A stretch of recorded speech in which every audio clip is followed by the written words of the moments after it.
no longer, what used to be follicular cells, now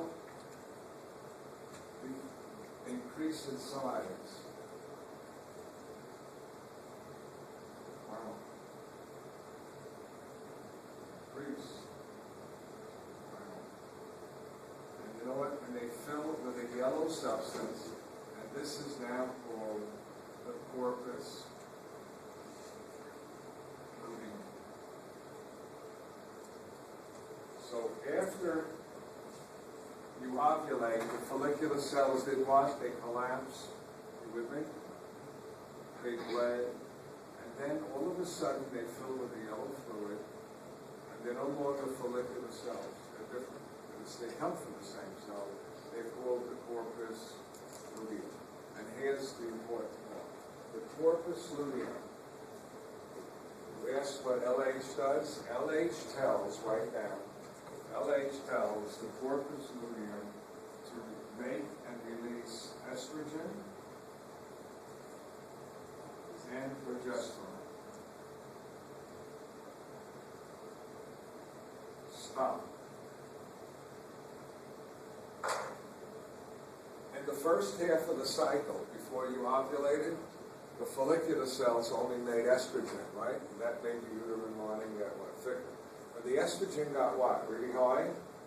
What happened? The pituitary releases a lot of LH and a little bit of FSH. FSH actually goes down. That's going to stimulate ovulation. What else does it do? It tells the follicular cells to what? Collapse, right? Bleed, and then the LH makes the follicular cells that used to be cells become the corpus luteum. So the second thing LH does is it forms the corpus, tells the cells to form a corpus luteum. What's the third thing LH does? And last, it tells the corpus luteum to make estrogen and progesterone.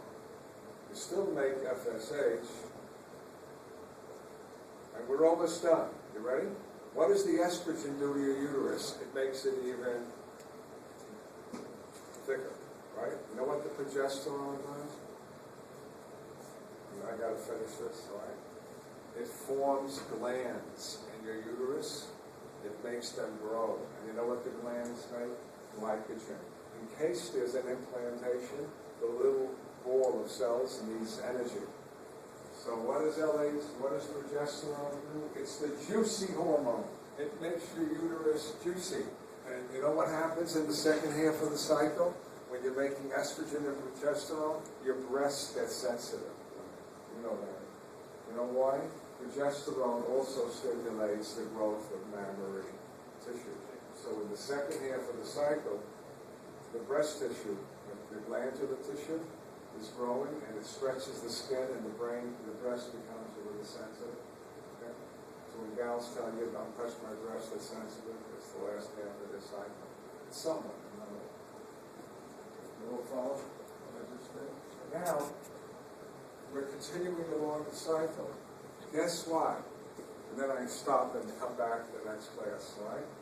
As the estrogen and progesterone keep what? Building up, you get negative feedback where? To the pituitary, and you stop making FSH and LH.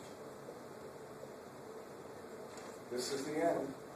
If you stop making FSH and LH, then the corpus luteum dies. If the corpus luteum dies, you stop making estrogen and progesterone. With no estrogen and progesterone, you menstruate, and now you start going. Should I do that again? As the second half of the cycle, what are you building up? Estrogen and progesterone. It's mostly the progesterone that does this. You get negative feedback. You stop making LH and FSH. With no LH and FSH, the corpus